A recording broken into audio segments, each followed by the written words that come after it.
তো এখন আমি এসেছি পাগলি দিদিকে। আজকে সেরকমভাবে ভিডিও বানানোর কিছু প্ল্যানিং ছিল না, যেহেতু আমার কাছে অলরেডি দুটো ভ্লগ এখনও রয়েছে যেগুলো আমাকে এডিট করতে হবে, তারপর আপলোড করব পরপর দুদিন।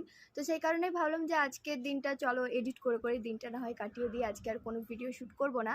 বাট দিদি আমাকে স্পেশাল করে ইনভাইট করছে ওইখান দিয়ে, বারে বারে ডাকছে ও যে আজকে কি ভুডুস হবে নি, ও ভিডিও বলতে পারে।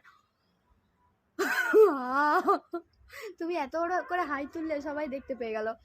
তো আজকে সেরকমভাবে আর কোনো ভিডিও শ্যুট করার ইচ্ছা নেই, বাট ও আমাকে বারবার করে ওখান থেকে ইনভাইট করছে, জানলার দিকে আমাকে দেখছে আর বারবার খালি ডাকছে আজকে ভুডুস হবে নি চল আজকে রান্না করবি, আমি ওখানে বসে বসে গান করব। তো ও এখন ব্যাপারটা বোঝে, তার কারণ মানুষ ওকে যেই পরিমাণে পছন্দ করছে, আর ও যেখানে যায় না কেন বলে যে আমার সাথে ওকে নাকি দেখা যায়, আর ওর নাকি গান মানুষের খুব ভালো লাগে। তো ও এখন বুঝতে পেরেছে তোমাদের যে মানে মানুষ ওকে যে পছন্দ করে, ওর গান টান পছন্দ করে, আর ও এখন এটাকে ওর ডিউটি মেনে নিয়েছে একেবারে মন থেকে, যে বউ যখন রান্না করবে আমি তখন বউয়ের খাবার মানে যে রান্নাগুলো আমি করি আর কি সেগুলো টেস্ট করবে, এবং টেস্ট করার পরে তোমাদেরকে একটা গান শোনাবে। ও এখন নিজে এটা একটা ওর ডিউটি ভেবে নিয়েছে একেবারে। তো সেই চক্করে সকালবেলায় ওঠে তাড়াতাড়ি করে কাজবাজ সেরে সারাদিন ধরে নাকি গান প্র্যাকটিস করবে, তার কারণ আমি 11টার দিকে নাকি রান্নাবান্না করতে যাব, আর তখন নাকি ওকে গান করতে হবে, সেই কারণে ওর সকাল থেকে সারাদিন ধরে প্র্যাকটিস করে।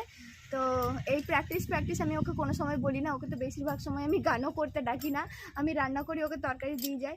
কিন্তু ওই সকাল থেকে উঠে পাগল হয়ে গেছো, হ্যাঁ ভিডিও করবে? কি কি ভিডিও করবে তুমি? গান করবে? কি গান করবে শোনাও, চলো স্টার্ট।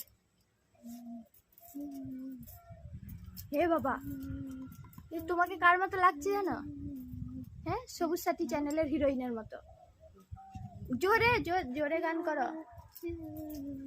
হাই হাই হাই, লাগছে না একে সবুজ সাথীর মতো? আজকে ভালো গান করছো নি।